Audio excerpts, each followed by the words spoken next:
If we're fortunate enough to have our parents until old age, we need to be prepared for their end of life. And it's an emotional time, and not all families get along or agree on what to do. So that's why it's really important to get these advanced directives and living wills done so that you know what your parents' wishes are. We do this so much at the last moment because we don't really think anybody's going to die, or if they do, that we'll be able to solve it quickly, and it's not like that. Yeah, so you need to do that durable power of attorney, and also to keep copies of these papers for yourself, because what happens is that the hospitals and the nursing homes They need and this so information forth, to they make want it legal. copies of it, yeah. I know a lot of my patients give me advance directives so that they are sure that their doctor will be able to supervise what happens.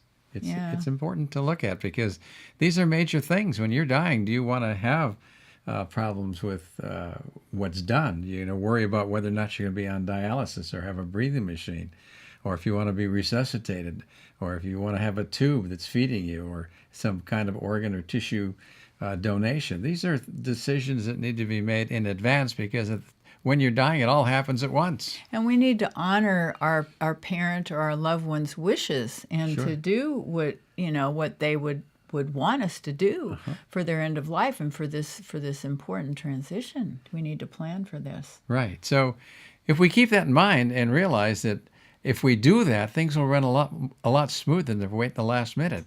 And a lot of the time with families that are substantial in size, brothers and sisters and adopted family members don't always go along with the program with one another. Another thing to do is you might want to talk to them about, prayer or that sort of a thing. And if you're not comfortable with it, maybe you could ask Pastoral Care to come in, and then they can talk to them. If they're Catholic, they might want to be anointed. These are important things to take into account when this time comes. Right. So plan ahead. And actually, if you do it like Vicki did with her father, you'll have done a real service, because it can be a beautiful thing.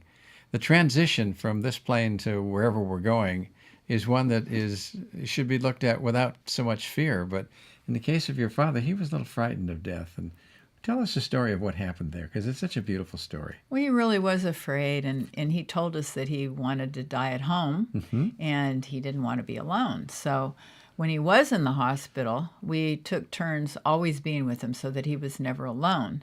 And then when he came home, it was the same thing. And toward the end, like the last day, I knew that he was going to die that day, because his vital signs kept getting lower and slower. Right, there's the nurse. She knows what's happening because you've been in that situation so many times. So we called the family, and we were with him when he died. But he was in the family room, which was a great place to have him, because he was in a hospital bed in the middle of the house, rather than stuffed away in a corner bedroom. The center of focus, for sure. Yeah, he was. And so we took care of him there, and we got hospice that came in and so forth.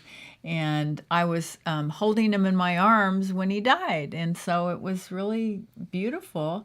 And at the time, when I was holding him and he died in my arms, the prayer that he taught me when I was a little girl just came right out of my mouth, the "now I lay me down to sleep" prayer. Right. And then my son started looking up at the ceiling and waving goodbye to him, because we had read about people that had had near-death experiences, and they could look down and see what was going on. So we all looked up and waved goodbye.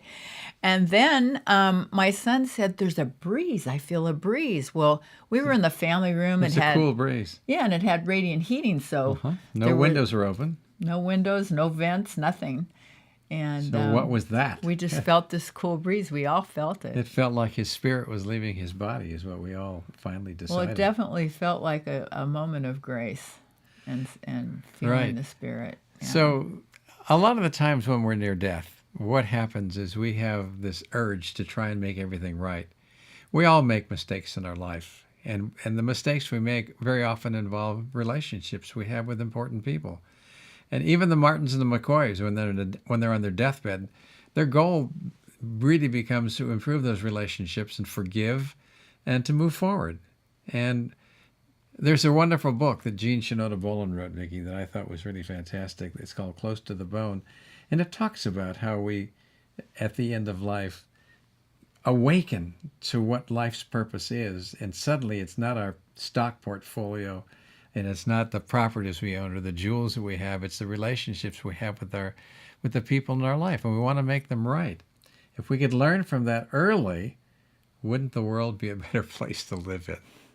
The other thing I wanted to mention was about being the advocate for your loved one and what that really means. Because first of all, we were saying how, you're responsible for having them have the care that they wanted or didn't want and that sort of a thing. But when you're in the hospital, and say, for example, the nurses are going to change her or him, you want to look at their skin with them. Don't let them close the curtain and say, well, we'll just be a minute. You want to look and see. You want to see what's going on, if they have a bed sore, if they're taking the proper care of them. Well, we a lot of the time take it for granted that everybody's doing all the work they can, but in today's healthcare system, nurses have too many patients to take care of, and they miss things. Well, for me, it's easy because I'm a nurse. Well, so, it's natural for you for a lot of reasons. Yeah, so a lot of things are natural for me. My mother is 97, and she's currently in a convalescent hospital and seems to be on her way out. And it's easy for me to do things like, I know that she gets cold, so I heat up the beanbag and I put that on her feet too and on her chest, and I massage her and comb her hair, put her lipstick, brush her teeth, floss her teeth. I just do all those things. I'll tell you, Vicki, when I'm going, I want to go first, and I want you there, because it's hard to find that kind of care any place. That being with and loving is a beautiful aspect of nursing, but particularly that's what you've always been like. Well, you just kind of think about like what they like. Like before she got to this point, I was always thinking like, what does she like to eat? What could I bring her that she would like to eat, or her flowers, or whatever it is, Right. Photographs. That's another thing that's kind of neat to do, is to put photographs in the room of what this person looked like when they were younger. Yeah. Because you want the nurses to see. Like, I brought a really neat picture of her and my dad that I put in there from when they first got married. It's great. And the nurses are like, Wow. wow, you looked like that, Yeah. So it's fun to personalize it.